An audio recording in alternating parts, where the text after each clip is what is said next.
ஒரு பேரு 3 எழுத்து தான். ஆனா அவ்வளோ வெயிட். அந்த 3 எழுத்து செஞ்ச சம்பவத்தினாலதான் இன்னைக்கு தமிழ்நாட்டை பார்த்தாலே பருவ மெர்சல் ஆகுறானுங்க. அந்த 3 எழுத்து வெறும் பேர் இல்ல, அது ஒரு பிராண்டு.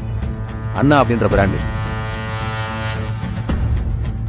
அண்ணா பார்லிமெண்ட்டுக்குள்ள கால் எடுத்து வச்சப்பறம் தான் நாட்டுல அது வரைக்கும் நம்மளை இலக்காரமா பார்த்தவனுங்க இலக்கணமா பார்க்க ஆரம்பிச்சாங்க. 5 கால் அடி, கசங்கின வேட்டி, மூக்குப்பொடி, அரப்புற தாடியோட பார்லிமெண்ட்ல I belong to the Dravidian ஸ்டாக்னு இங்கிலீஷ்ல அண்ணா பூந்து விளையாடுறத பார்த்து யாரா தவளூன்னு இருந்து இவ்வளவு பாயிண்ட் பேசுறான்னு பார்த்தவங்களுக்கு அவர் சொன்ன பதிலு, டவுன் ஆங்கிறதாண்டா அவ்வளோ பெரிய கப்பல்.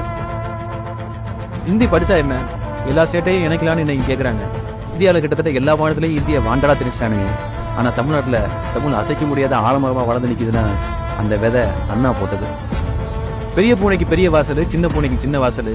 உங்க மும்மொழி கொள்கை ஆட்சிகளை தீய வைக்க, ஹிந்தி தமிழ்நாட்டுக்கு வெளியே வைக்கன்னு அவர் இருமொழி கொள்கையில பிடிப்பா இருந்ததுனாலதான் நம்ம பசங்க ஹிந்தி படிச்சுட்டு யூபிக்கு போகாம இங்கிலீஷ் படிச்சுட்டு யூஎஸ் போயிருக்கானு.